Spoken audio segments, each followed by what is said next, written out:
A cultura é uma força que ilumina a vida das pessoas.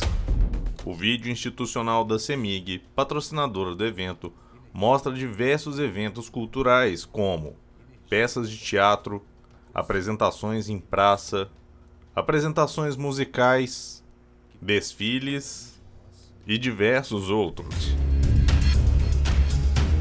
A cultura é tudo aquilo que transforma. A CEMIG, maior incentivadora da cultura de Minas, aplaude de pé este espetáculo.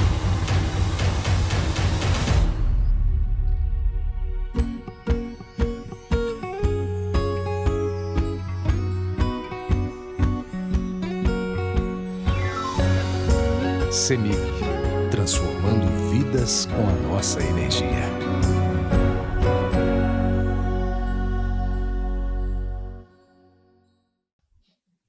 Bem, gente, vamos dar início a mais uma edição do projeto Sempre um Papo. Meu nome é Afonso Borges, eu faço o Sempre um Papo há tanto tempo que eu nem lembro mais. Deve ter uns 38 anos aqui em Belo Horizonte, em diversas capitais brasileiras. O anfitrião Afonso Borges e a convidada Isabela Noronha estão sentados em duas poltronas de cor cinza no palco. Entre eles, há duas pequenas mesas de madeira com copos com água e o livro Carla B, da autora, sobre elas. Ao fundo, há cartazes com a logo do Sempre um Papo nas cores branco e verde. Afonso é um homem branco de cabelos longos e barba grisalhos. Ele usa um óculos de hastes pretas e veste uma blusa azul escuro com uma calça marrom. Isabela Noronha é uma mulher branca de cabelos escuros e curtos. Ela veste uma blusa preta com uma calça laranja. Desde já eu peço autorização de imagem para todos, como vocês sabem, estão vendo. Está sendo gravado e o produto dessa gravação vai ser depositada no nosso YouTube, que tem mais de 1.200 mais ou menos programas de TV, programas que a gente considera que é de TV também, sobre literatura brasileira. Eu acho que hoje é o maior acervo de literatura brasileira já constituído, assim, consolidado no YouTube. Dá para ficar uns 3 meses maratonando, uma boa, viu? Se quiser assistir. Então, como eu disse, desde já eu peço autorização de imagem, meu advogado pediu para falar isso. Caso alguém tenha algum problema, pode processar o Gabriel, que ele está ali direitinho já, eu não tenho nada a ver com isso, ele que está filmando. E é isso. Muito obrigado. Vamos aqui fazer uma palestra de aproximadamente 6 horas. Logo depois, quem sobreviver vai para os autógrafos. E é isso.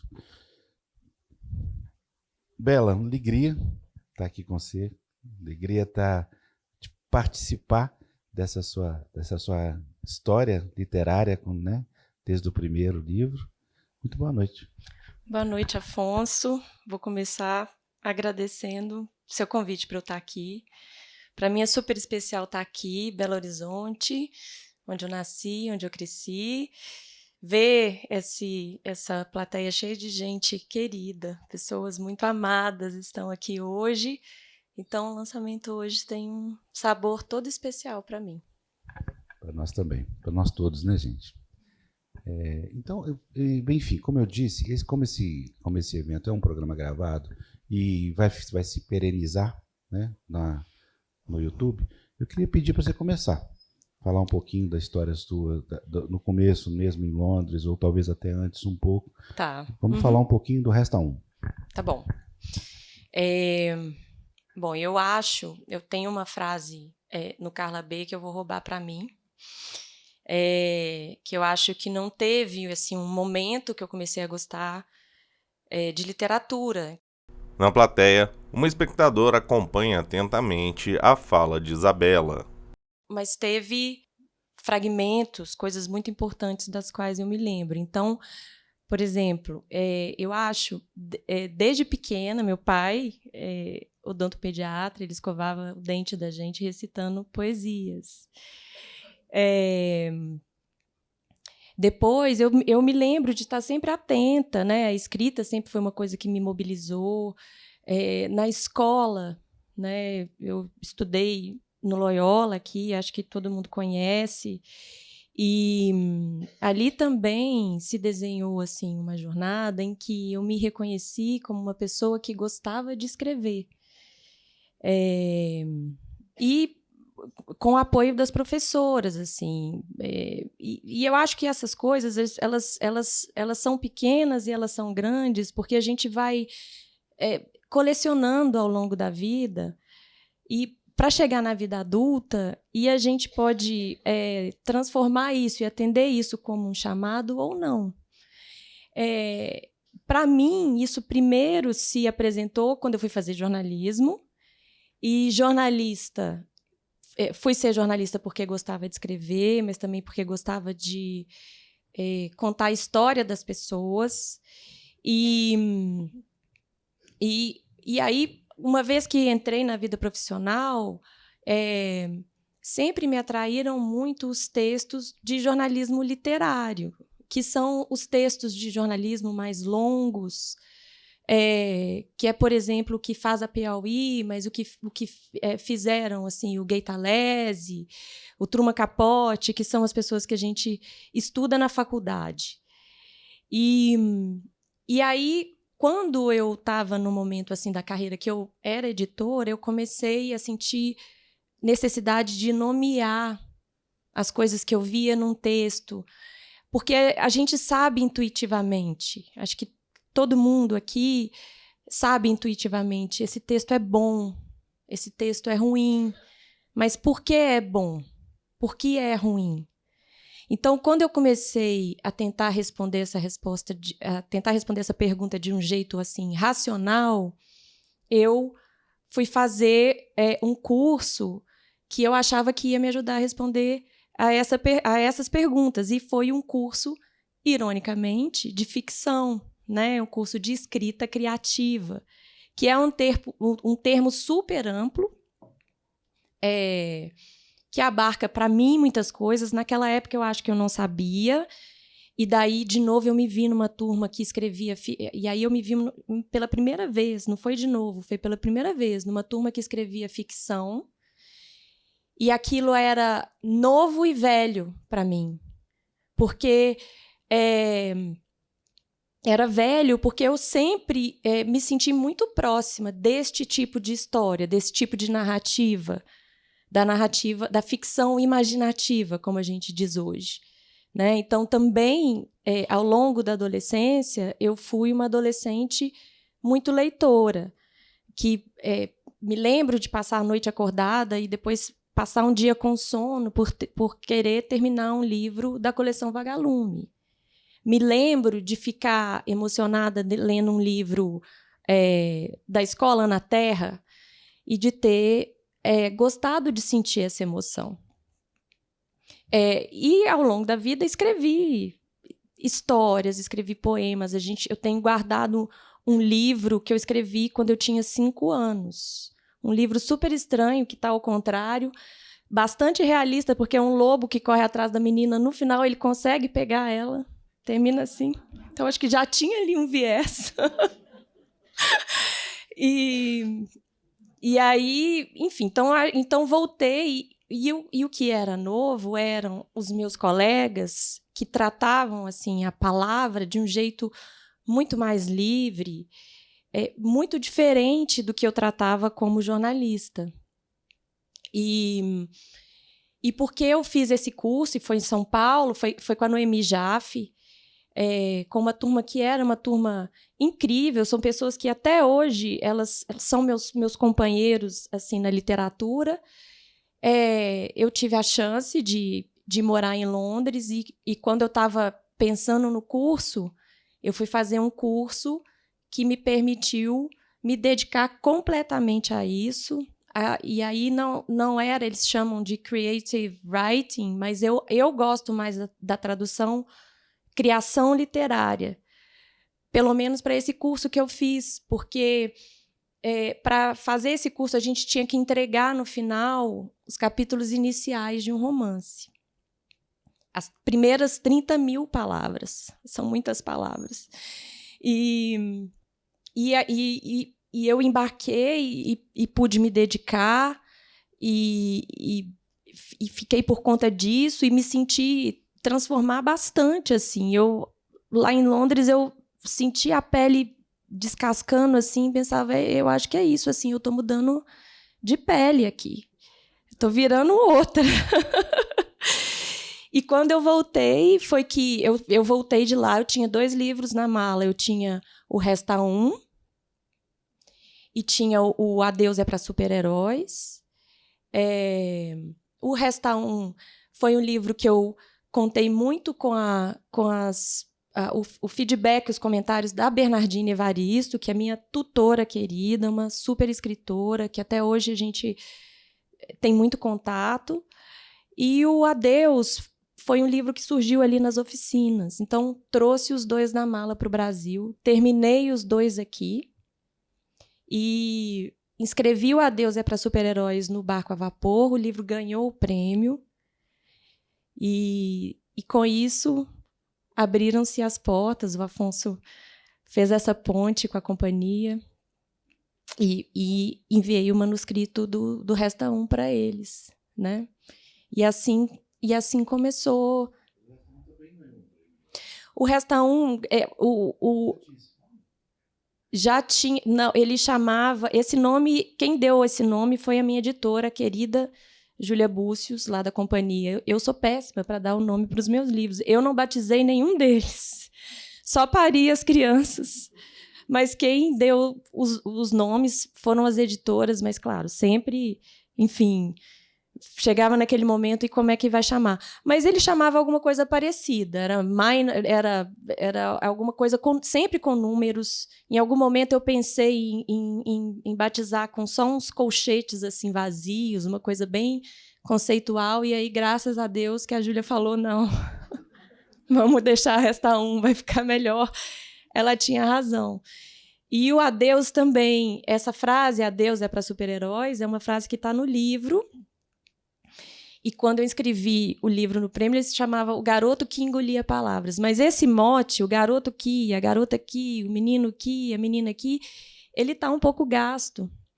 E aí foi a Graziella, que é a minha editora lá na SM, ela que falou, não, ela que pescou essa frase, e eu gosto muito desse título, Adeus é para Super-Heróis. Então ficaram batizados assim. E o Carla B, quem batizou foi a Stephanie, também minha editora. Não tem outro jeito, nós vamos chamar esse livro de Carla B. Tá bom, eu sou muito obediente nessas horas. Conta a história do Carla 1, do Resta 1. Do Carla 1, adorei. Carla 1. Bem, podia ser Carla A, né? Podia ser Então, aí é que eu acho assim, o Resta 1, ele surgiu. A ideia do livro veio de uma matéria que eu fiz. Eu trabalhava no Estadão nessa época, e era uma época que teve essa novela da Globo sobre pessoas desaparecidas. E eu era repórter do Estadão.com e me encarregaram de fazer essa matéria, conversar com as mães de crianças desaparecidas.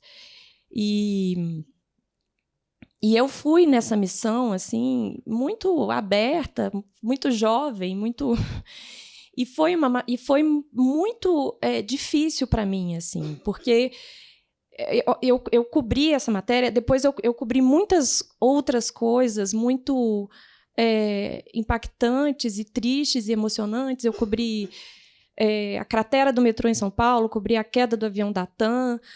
Mas eu acho que, de todas as matérias que eu fiz, essa matéria, essas mães que não podiam ter, sabe, que não tinham direito ao luto, foi a que mais me tocou. Assim. Eu chegava em casa e chorava, ficava muito emocionada, muito mexida com os depoimentos. A mãe que não se cobria mais porque não sabia se o filho estava dormindo coberto. A outra que faz 20 anos, né, espera uma notícia dessa pessoa, enfim, tão importante, que sumiu num espaço assim super curto, de poucos metros, metros que ela podia avistar da janela, se ela estivesse olhando naquele momento. E o Resta Um, então, conta a história dessa professora de matemática, então uma mulher muito aferrada assim, à lógica, às explicações lógicas, cuja filha desaparece. E no momento da história que a gente encontra com ela, essa filha já está desaparecida há bastante tempo, e e ela recebe uma pista por um computador, por um e-mail anônimo, de alguém que diz ter pistas da filha dela. E isso é um disparador da história, né? A história começa aí e a gente, então, acompanha essa jornada dessa mulher junto com uma outra voz que entra no livro e que eu acho que inicialmente não se sabe muito bem o que é, quem é, e à medida que a história avança vai ficando um pouquinho mais claro. Um espectador na plateia acompanha com atenção o papo entre Afonso e Isabela. Sobre a técnica do Resta 1, né, você fez verteu a realidade para uma história, né? Foi. E usou uma técnica bastante diferente do Carla B. Como é que Sim. fala um pouco disso, do fazer este livro? Eu acho que é isso mesmo, está muito bem colocado o que você diz. Assim. Foram 2 processos muito diferentes. Porque o Resta 1, eu acho que internamente ele já estava muito mais estruturado quando eu comecei a escrever. Ele é um livro que tem uma estrutura mais clássica, vamos dizer assim, né? A gente tem ali uma questão que se apresenta muito claramente e, a partir daí, a história vai se desenvolvendo. 2 personagens na primeira pessoa e ali uma realidade, graças a Deus, muito distante de mim, mas que, ao mesmo tempo, me permitiu muita pesquisa por ter muito material. Tem muito material na internet, né, para pesquisar sobre pessoas desaparecidas. A própria novela provocou, né, uma avalanche de matérias, então tem muito material disponível sobre esse assunto. O Carla B, ele nasceu a partir de um conto que eu escrevi, partiu de uma provocação de um coletivo literário que eu fazia parte, que era um coletivo que era liderado até pela Noemi Jaffe, porque quando eu voltei de Londres, eu me reconectei com esse grupo. E a gente se mantém escrevendo, né? É isso que é o objetivo do coletivo literário, escrevendo e falando sobre literatura de uma forma que eu acho que só as pessoas da literatura têm saco para falar, assim. E então me mantive conectada com essas pessoas, e a partir de uma provocação da Noemi veio essa voz da Carla B. Era uma provocação assim, eu tinha que escrever um conto que tivesse listas. Então tinha essa personagem que começava ela mesma narrando, então era a Carla B narrando a jornada dela, e as listas que ela fazia eram das coisas que ela ia matando ao longo da vida. Então ela começava matando um sonho do pai e da mãe de que as coisas fossem de determinada maneira. E ela terminava matando outras coisas, e eu fiquei com essa personagem. Um dia eu sonhei com o nome dela, anotei no bloco de notas assim do celular, e isso resolveu o conto para mim.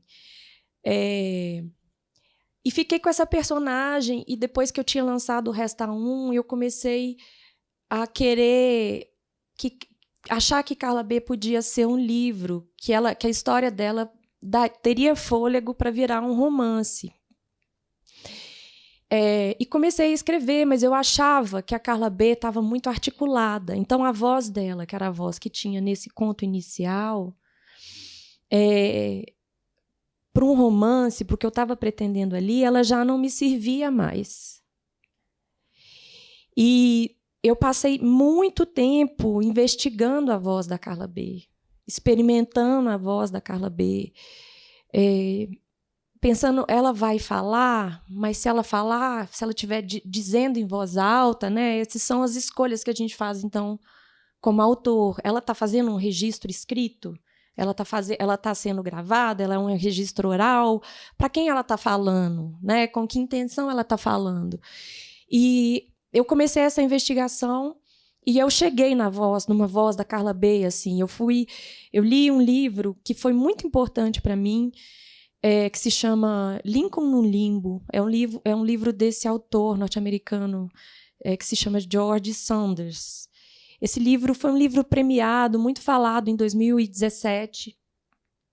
É um livro lindo, muito experimental, assim, conta a história do Lincoln, o presidente Lincoln, foi presidente dos Estados Unidos, e o Lincoln perdeu um filho de 8 anos. Então, saindo do Resta 1, fui chegando nesse outro lugar que tinha uma história mais ou menos parecida, mas principalmente o modo como ele escolhe contar a história, que é muito interessante.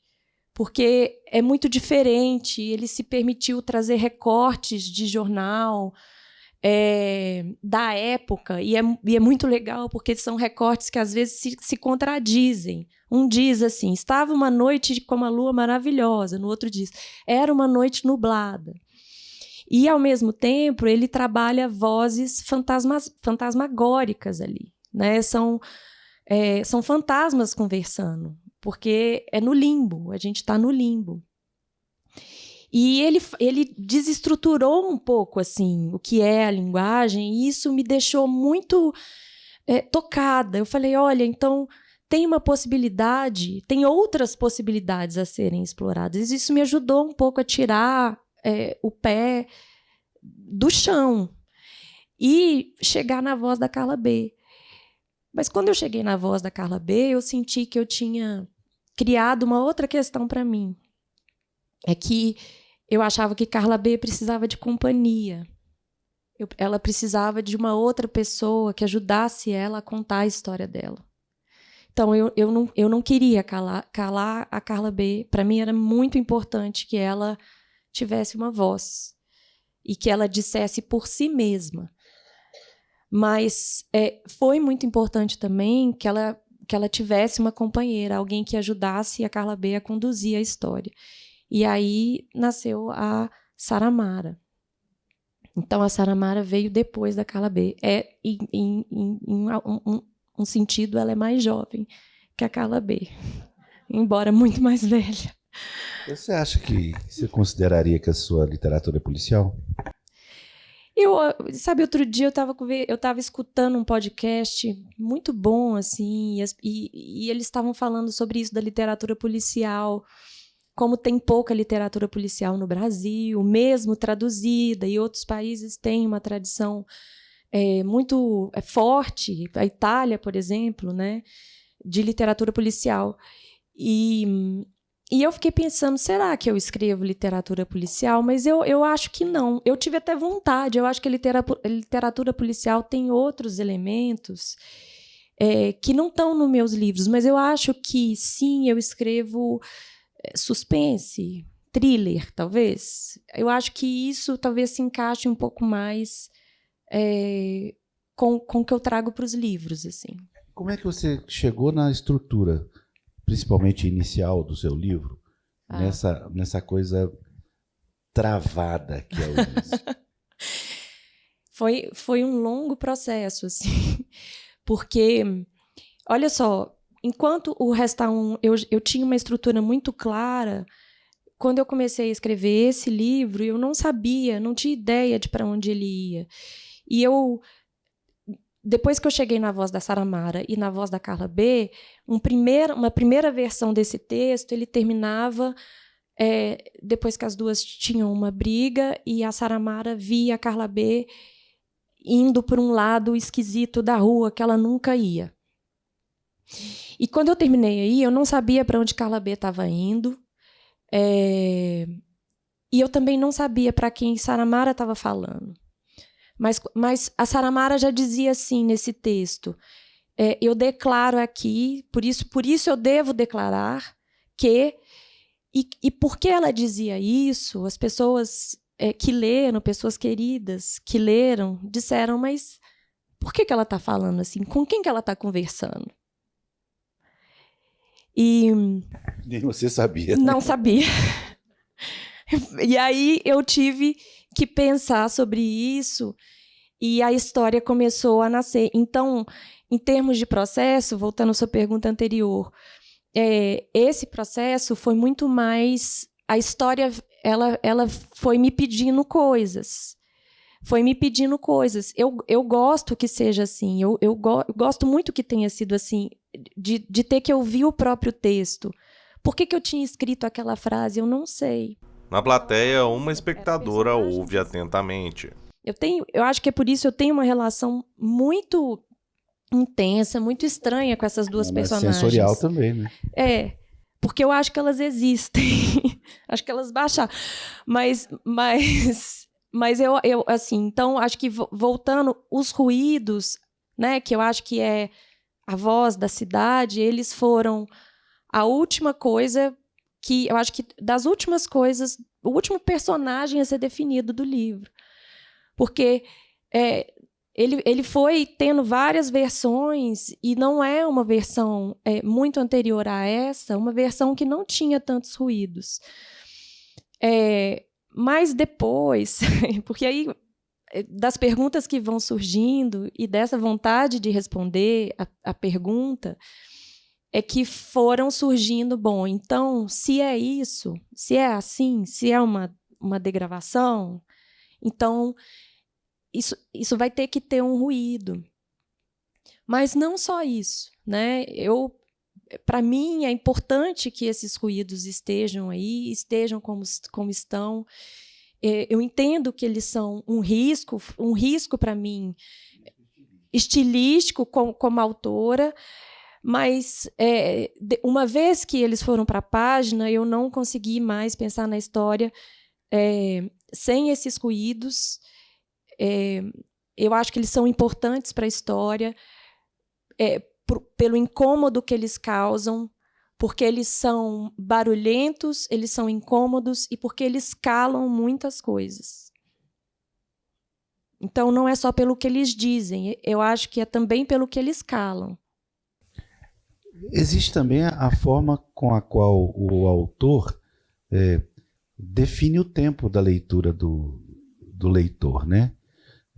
Você vê textos mais clássicos, quando o autor quer fazer com que haja uma fragilidade do leitor com relação ao texto, ele fecha o texto mais, estilisticamente, né? Uhum. Você fez isso até o meio, né? Afonso, eu acho que isso não foi assim muito calculado. Mas eu acho que eu quis trabalhar a história, eu sempre assim pensando com muito respeito àquilo que eu estava propondo, tentando pensar nessas personagens com a complexidade delas, tentando ouvir o que elas pediam e de que maneira, né, eu poderia ir revelando a história, acho que talvez num determinado tempo, para que desse, para que elas fossem compreendidas de uma maneira mais esférica. Eu acho que isso sim, né? Carla B, ela não é uma personagem que se revela completamente. Era a minha intenção que fosse assim, né? Eu acho que Saramara também não, né? E o interlocutor muito menos. Bem chato ele. Que bom que você achou ele chato. Eu acho que a gente vai conferindo ali qualidades a ele. Espero que isso vá variar de leitura a leitura, né? Acho que a gente compõe esse interlocutor com um pouquinho da gente, né? Se você tivesse que falar para a pessoa que está te ouvindo ali agora, uma síntese do Carla B. Faz isso. Vamos ver se você está conseguindo. Isso demora, né? Não, eu não consigo fazer isso. Eu já tentei, e já sentei e já me propus. Eu não consigo fazer isso. Eu consigo dizer como o livro começa. É o máximo. E mesmo assim, precisei organizar bastante. Mas eu diria que é um livro em que essa mulher, que se chama Saramara, conversa com um interlocutor misterioso, tem um corpo caído no chão e Carla B, que morava com a Saramara, está desaparecida. Acho que é o máximo de síntese que eu consigo chegar e é o começo do livro. Não é uma síntese da história. Pessoa não entrega, né? Gente, quem quiser fazer pergunta, fica à vontade. O primeiro, ninguém quer fazer, depois na hora que eu falo para terminar, ficam com ódio de mim, né? Uma espectadora ri do comentário de Afonso. Enquanto isso, eu vou conversando. Tá bom? Alguém quer fazer uma pergunta? Oba. Cadê o Peron? Vem cá, espera o microfone, senão ninguém vai ficar sabendo que você existe. Cadê o microfone? Chama ele lá. Fazendo favor. Pode falar.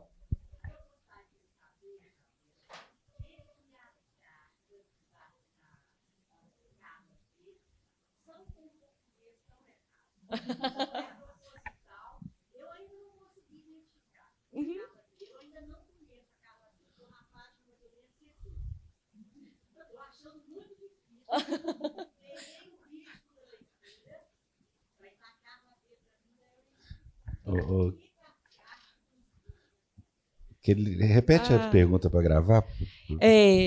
Então, a pergunta é: por que as cartas da Carla B são escritas da forma que são? Né? Ela falou que está errada. Errada. Sim. E eu adoro essa pergunta, porque eu adoro falar sobre isso que eu vou falar agora. Que foi um pensamento gostoso de pensar enquanto eu pensava sobre a própria Carla B. Eu não gosto, eu não penso que a Carla B escreve errado. Eu penso que a Carla B escreve com a linguagem dela e talvez ainda fazendo alguma concessão a essa linguagem muito convencional que a gente usa. Tem uma frase dessa escritora que eu adoro, que se chama Marilynne Robinson. Ela tem um livro muito bonito que se chama Gilead. Ela tem vários livros, ela é muito premiada. E tem esse livro que se chama Gilead. E esse livro é um pastor, e ele diz coisas muito bonitas. E nesse livro, esse pastor fala que ele acha que cada pessoa ele diz de várias formas, de várias maneiras, dos jeitos que mais importam, nós somos muito secretos uns para os outros. E que cada pessoa, então, tem uma linguagem própria, uma estética própria. E essa frase, esse pensamento dela, foi que me carregou muito para poder pensar em como como Carla B escreveria. Porque ela tenta se apropriar da linguagem, mas a linguagem também tenta se apropriar dela, né? E ela não, a linguagem tem isso assim. A linguagem, ela é, como tantas outras coisas, um empréstimo que a gente faz constantemente, porque nós não fundamos as palavras. As palavras já estão aí e a gente pega as palavras por empréstimo e usa as palavras para a gente se comunicar.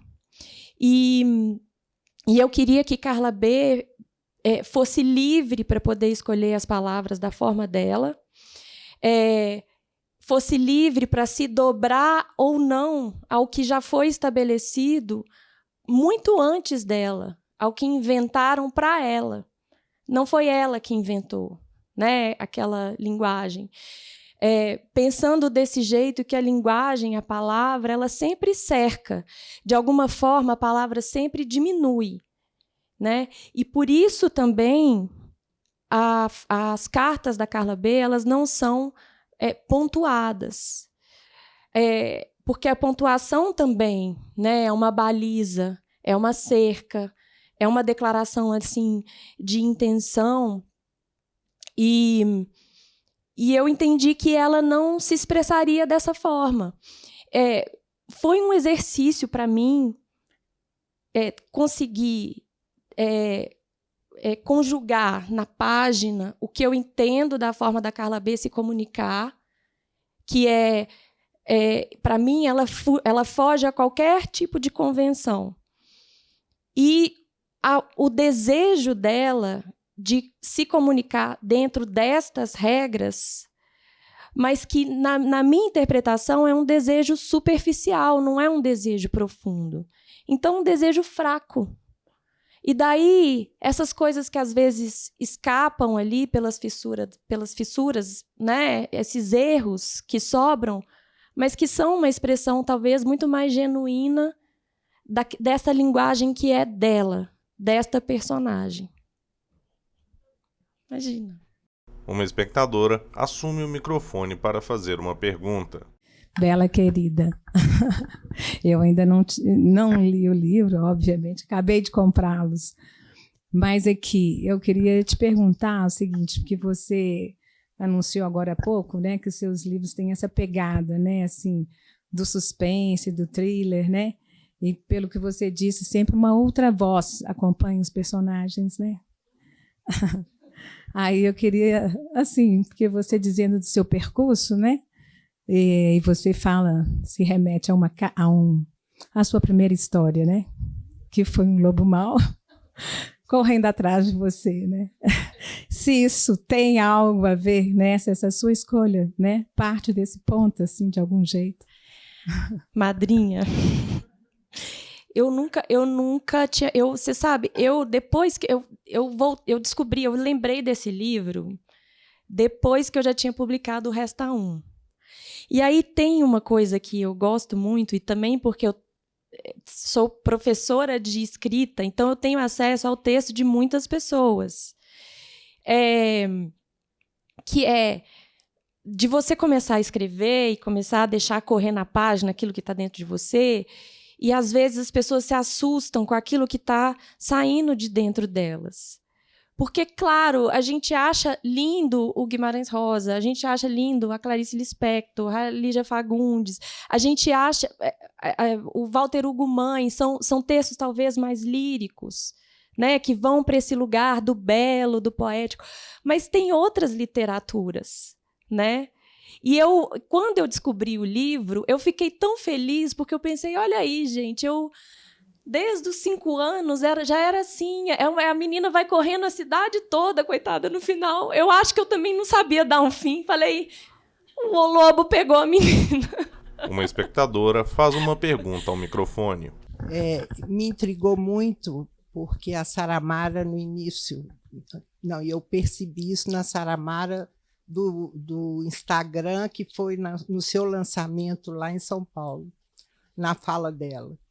Então, ela fala o nome dela todo e diz Castro, como se fosse uma origem espanhola. Né? Uhum. Então, aí a palavra carinho que a Saramara fala durante o livro inteirinho, isso me intrigou demais. Sabe? Porque ela fala isso para o jovem. Sim. Né? Ela fala então, isso eu pra queria ele. entender. Eu acho que Conta também o que aconteceu para as pessoas entenderem. Sim, acho que a Cristina está falando no lançamento que teve em São Paulo, teve essa performance dessa atriz que foi uma coisa super legal.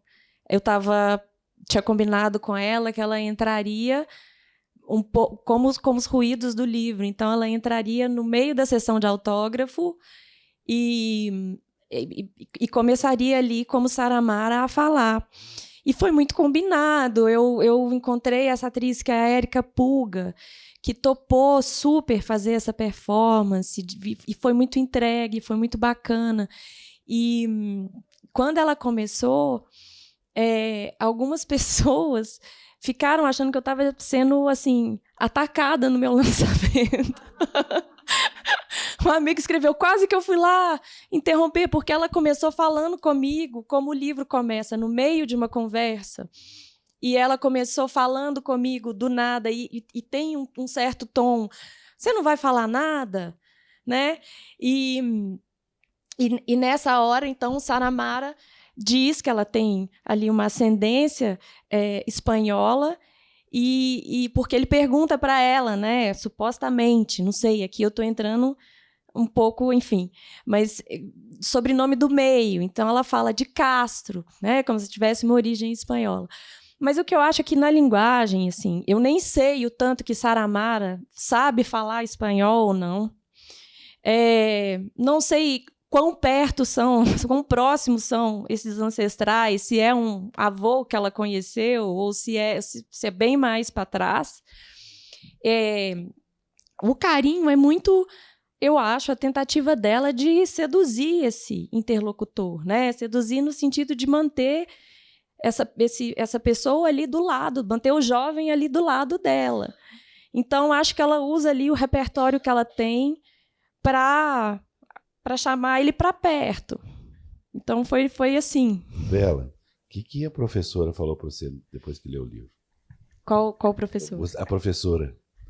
Qual professora? Você. Ah! Depois que leu, qual livro? Ou ficou o tempo inteiro falando? Não, acho que a professora conversou bastante comigo o tempo inteiro. E foi muito legal, assim, porque nas oficinas, né, as oficinas de escrita, que são esse momento de roda, que todo mundo compartilha os textos. Então, eu fico de um lugar super privilegiado, lendo os textos dos alunos, que alguns, enfim, são escritores já publicados, e eu tenho acesso aos textos deles, e eles não têm acesso ao meu. Mas ali eu percebo muito, eu consigo, eu vou afinando os ouvidos para as leituras possíveis, para as formas como as pessoas percebem os livros, ou para, olha, talvez isso daqui precise ficar um pouquinho mais claro. Então, eu acho que ali a professora trabalha muito colada com a editora interna, assim, o editor interno, e que é isso que a gente fala. Nos cursos, né, num curso de escrita, você vai aprender a identificar no texto e a nomear no texto aquilo que te encanta, aquilo que te incomoda. Mas esses nomes, eles são para o editor interno usar, não é para o escritor. Porque eu acho que faz bem para o escritor ligar a torneira e deixar a água correr. Se sair primeiro um pouquinho de água enferrujada, não tem problema. Você continua, e depois você volta ao livro, volta ao seu texto, aí sim, com seu editor interno mais aceso, né? Com esse olhar um pouco mais crítico. Se você conseguir ter alguma distância também desse texto que você acabou de escrever, melhor ainda, porque você consegue olhar com olhos mais frescos, né? Você de repente consegue abrir mão de uma frase que você achou que estava incrível e, na verdade, ela está levando o texto para um outro lugar. Então é isso, acho que eu respondi, né? Pergunta, gente? Um espectador assume o microfone e faz uma pergunta para a Isabela. Ei, Isabela, tudo bom? Meu nome é Marcelo. Prazer, Marcelo. Tudo bem. Muito obrigado por ter falado o nome. Vou ter o maior problema com o pessoal que não falou, Marcelo. Obrigado. Depois eu te conto que eu conheço todos. Então, mas apesar de você já ter dito que não deu nome, só pariu, eu penso que a porta de entrada é o nome. Por que Carla B? Então, já vou aproveitar, e por que a Saramara também? Obrigado.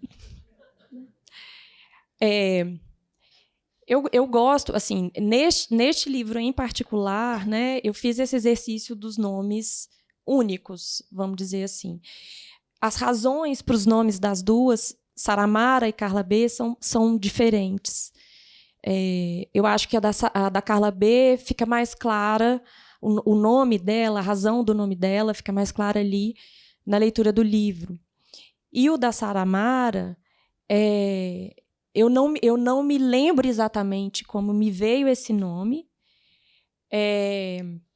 mas eu tenho uma sensação de ser alguma coisa assim, que eu ouvi errado, eu ouvi mal algum dia, ou eu li errado, e depois, sabendo que eu tinha lido errado, ou que eu tinha ouvido errado, eu falei, nossa, mas esse nome, que legal esse nome.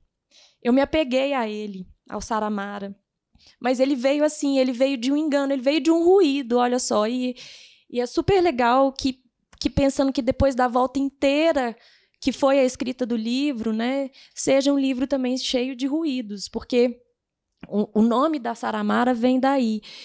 E o livro, eu gosto que o livro se chame Carla B, e para mim é muito interessante que a gente diga o Carla B, né? Hoje eu vou lançar o Carla B lá em Belo Horizonte.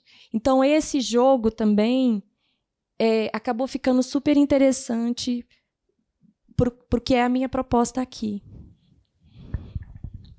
Ali a pergunta? Uma espectadora faz uma pergunta a Isabela. Ei, querida. Olha só, Bela, quando você fala muito do ruído e dessa paisagem que você constrói no livro, né? Eu acho que queria entender. O ruído tem vários aspectos que você já falou que ele é pertinente por várias questões. Mas se existe essa intenção também de você criar uma imagem de fundo, como se de fundo e tão presente ao mesmo tempo, de uma cidade como São Paulo, urbana, caótica, como que isso, através dos ruídos e da descrição da Saramara, da conversa, como é que isso emoldura um pouco a história. E a gente consegue sentir essa paisagem a partir do texto e desses ruídos que você insere. Então, eu queria entender se isso realmente foi uma construção que você também cria figuras, que cria imagens. Então, é um livro visual também, nesse sentido, porque ele enseja essa percepção de paisagem, né? Ai, adorei o que você falou, Laura. Fiquei feliz. Eu acho que sim. A cidade é um dos assuntos do livro, né? Assim, também. A questão da habitação, da morada. E o que estar no centro de uma cidade como São Paulo significa. Mas eu quis também, eu acho que essa imagem, né, que eu acho que os ruídos vão criando, e que eu acho que não é uma imagem agradável, eu acho que tem a ver com uma certa expulsão, né, das pessoas ali. Tem a ver também com esse fenômeno, essa coisa da gentrificação. Eu gostaria que isso se amplificasse para todas as cidades, né? Eu gostaria que isso se encaixasse, para mim, na minha imagem mental, na minha construção mental. Isso serve para vários lugares. Então, assim, foi muito intencional e foi muito, para mim.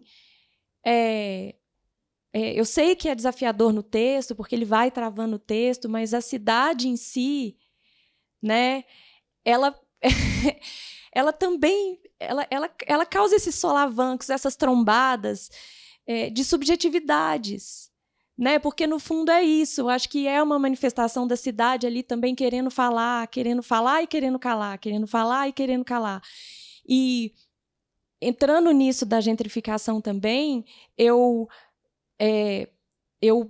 coloquei, né, a história se passa no bairro do Santa Cecília, no centro de São Paulo, ou que se chama de centro ali de São Paulo, um dos bairros que compõem o centro de São Paulo. Foi um dos lugares que eu morei brevemente, mas morei lá há algum tempo. E, para escrever o livro, eu voltei muitas vezes a esse bairro, muitas vezes. E eu fiz um estágio, não sei se eu posso chamar de estágio, ali num açougue da região, que me recebeu assim, de portas abertas. Eu cheguei a formalmente pedir para uma pessoa perguntar se eu poderia trabalhar como estagiária num estágio, num açougue. E aí eu estava quase conseguindo, e aí ela não quis, acho que ela, não sei se ela ficou com medo, ela parou de me responder. E aí eu decidi que eu ia caminhar pelas ruas ali do centro de São Paulo e ia de porta em porta, de açougue em açougue, porque tem muitos. Você foi comprando carne moída em carne moída? Não, sem comprar nada. E aí eu cheguei no açougue do seu Elcir, que fica quase em frente à igreja de Santa Cecília, e me apresentei e falou: eu estou escrevendo um livro, e esse livro tem cenas que se passam no açougue. Será que eu poderia fazer um estágio aqui? Aí ele falou: não, um estágio você não pode fazer, mas se você quiser ficar sentada aqui... Aí eu falei: tá bom, eu quero. Então, eu ia para o açougue do seu Elci, às vezes 2 vezes por semana, às vezes 1 vez por semana, ficava ali um tempo vendo o que as pessoas... quais eram os assuntos, quais eram as palavras. Aprendeu a cortar carne? Não. Não aprendi a cortar carne, não pude chegar assim perto do fazer. Acho que ele talvez tenha, enfim, jamais teria essa... Acho que ele precisa de muita habilidade, muito treino. Mas não quis. Ele olhou e falou, essa... A louca que chega aqui pedindo estágio, não vou dar uma faca para ela de jeito nenhum. Estágio no açougue, essa daí, será que está tudo bem? Mas, enfim, fiquei ali. Então, para terminar a história, voltando na gentrificação, porque o Santa Cecília é um bairro que está se gentrificando e tem muitas coisas no livro que eu acho... Uma coisa que eu acho que é absurda, que não parece real, mas que são os apartamentos, por exemplo, de 10 metros quadrados que estão anunciados ali, os prédios novos, todos afastados da rua, do espaço urbano. Então, é quase como eu estou me separando aqui um pouco. Uma espectadora ouve atentamente. Então, eu fiquei muito tempo indo no açougue do seu Elci e conheci as pessoas e conheci a rotina. E aí, depois eu fiquei muito tempo sem ir ao açougue.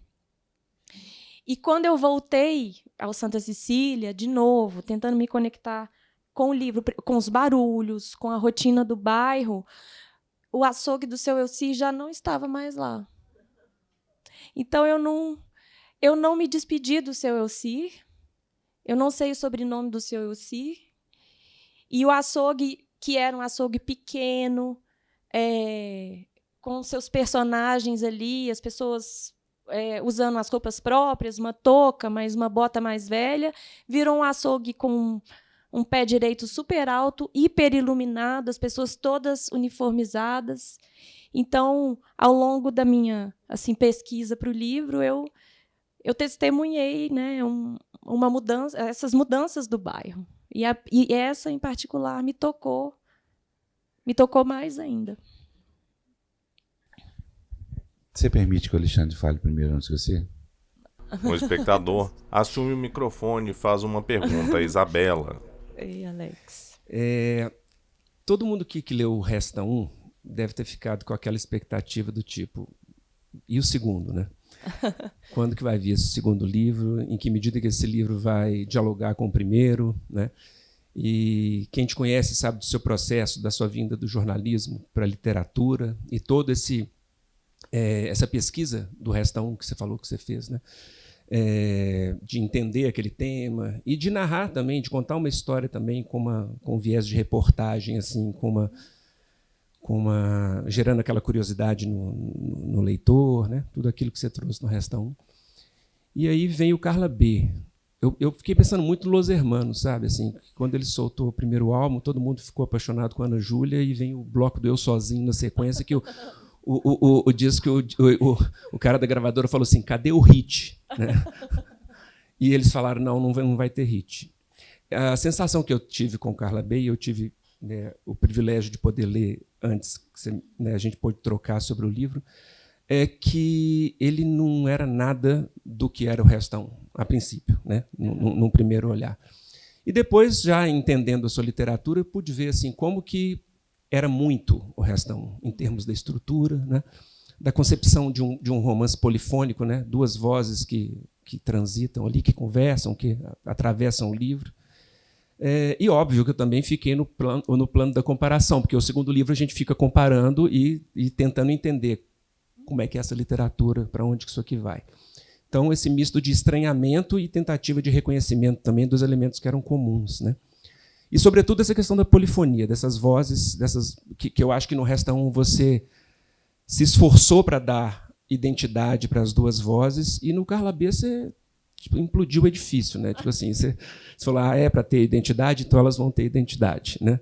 Então, eu queria, de certo modo, repetir uma pergunta que o Afonso fez nessa perspectiva, de que, em que medida que a Bela, lá de trás, que lançou o Resta 1, a jornalista que estava se lançando na literatura, é diferente da professora de escrita criativa ao compor um romance como Carla B? Ai, adorei. Obrigada. Eu acho que tem muita diferença. Eu acho que no Carla B eu me permiti muito mais. Eu acho que no Carla B eu me permiti chegar muito mais perto de coisas que são muito importantes para mim. Não que o Resta Um não esteja, porque o Resta Um também é um livro muito visceral, né, para mim. Mas o Carla B, eu acho que a forma como a história foi nascendo, eu acho que foi um processo mais lento, foi um processo que eu fui vivendo à medida que eu ia escrevendo, tentando afastar a história de mim, mas, ao mesmo tempo, sem conseguir fazer isso completamente, né? Porque eu acho que tem muitas coisas minhas aqui na história. Então, eu acho que no Carla B eu me arrisquei muito mais. Me arrisquei muito mais com consciência. E, ao longo da jornada, eu tive a sorte de ter pessoas comigo que me encorajaram a seguir em frente. Você, sem dúvida, foi uma delas. E eu me lembro de conversar com outros amigos, também autores, também escritores, e poder dizer, mas com muito orgulho de dizer, é um livro estranho. Eu adoro que se diga isso sobre o Carla B. Eu prefiro que se diga isso. Isso para mim é um enorme elogio, né? E de ouvir das pessoas, mas se não for para ser assim, né? Se não for para quê, né? Eu não sei. E daí, claro, trabalhando num projeto assim, a gente nunca tem certeza se o livro vai ser publicado, né? Como que vai ser recebido pela editora? A editora vai bancar essa história, né? Mas acho que ter essa companhia ao longo do tempo, porque o processo do Resta Um, elaborando aqui agora, também foi um processo muito mais solitário de escrita. Eu tive um acompanhamento da Bernardine, acho que eu não podia querer mais. Ela chegou a ler uma das últimas versões do livro, mas eu não tinha uma diversidade de pessoas ali me dando, comentando e apontando coisas. O Carla B, não. O Carla B, eu tive leitores super especiais, pessoas que escrevem também, autores, pessoas queridas. Hoje eu tenho um coletivo literário, eu sou parte de um coletivo literário lá em São Paulo, então tenho também a minha roda, que me segura e me sustenta, e que é capaz de dizer, tá legal, mas aqui acho que podia trabalhar um pouquinho mais, ou, de repente, isso eu não entendi, aqui ficou um ruído. E isso também me encorajou a seguir em frente. E, nesse processo, eu fiquei lembrando depois, né, as mensagens que eu recebi ao longo da jornada, antes da publicação do livro, de uma amiga do coletivo que falou uma coisa, falou que o livro era muito bom, que falou isso. São essas mensagens que te fazem, não, então eu vou seguir. Aqui eu tenho fôlego, eu vou seguir, eu vou ter coragem, eu vou mostrar. Mas foi muito mais arriscado. Eu sinto que eu me arrisquei mais, e acho que não preciso assim dizer da minha enorme alegria quando eu fiquei sabendo que a companhia ia publicar o livro. Eles tinham topado o livro. Então ótimo. Então vamos em frente. Última pergunta. Uma espectadora faz uma pergunta ao microfone. Eu queria destacar 2 pontos. Um ponto, eu achei o livro muito sensorial, ele é visual, Sensorial é o que usei, não vem me imitar, não. Cinematográfico. Eu passei uma mensagem para ela ontem usando esse termo. Jura? Quero ver. Ele é muito cinematográfico, ele é encenável. Eu imagino o livro numa peça, no palco, e eu iria assistir. E um outro ponto é o protagonismo feminino nas suas obras. Ele é muito forte. Tem novos projetos? Adorei suas colocações. Agora, realmente, eu falei com a Bela aqui fora, se recortar o livro, é quase uma peça de teatro pronta. Eu tenho, isso para mim é um projeto, ver Carla B nos palcos, assim. Eu tenho muita vontade de fazer isso, tenho uma ideia cênica para isso. Cheguei a conversar com a Érica, que foi essa atriz que emprestou ali o corpo para a Saramara no meio do lançamento. Mas sinto que assim, teria que trabalhar o texto, né? Fazer essa transposição, teria precisaria de uma dedicação para fazer essa tradução, vamos dizer assim, né? De pegar ali o livro, mas fico muito feliz que o livro chegue dessa forma vivo para as pessoas, né? E eu tenho esse olhar, eu acho, para a mulher, para as questões femininas. Eu acho que Carla B traz de novo questões femininas que, para mim, né, questões conectadas à mulher, ao corpo da mulher, que são muito importantes para mim. Acho que uma certa assim, dificuldade de escrever personagens homens. Talvez pudesse me arriscar e chegar aí, né? Talvez precise, talvez um próximo projeto peça que eu vá a esse lugar. E tem um novo projeto. Ao longo, principalmente do Carla B, né? Eu fui descobrindo como que eu preciso da escrita para me sentir bem, assim. Tem a ver com o meu bem-estar mental, escrever. Então isso é uma coisa que está na minha rotina. Quando não está, eu sinto muita falta. Pratos começam a cair. E aí, quando eu paro para pensar, eu já sei, eu preciso voltar. Então, tem um novo projeto, mas assim, eu acho que, de novo, é uma outra mulher. Bela, muito obrigado. Obrigada, Afonso. Gente, vamos para os autógrafos. Obrigada, gente. O público se despede com uma salva de palmas. No hall de entrada do teatro, Isabela recebe o público para dar autógrafos, conversar e tirar fotos.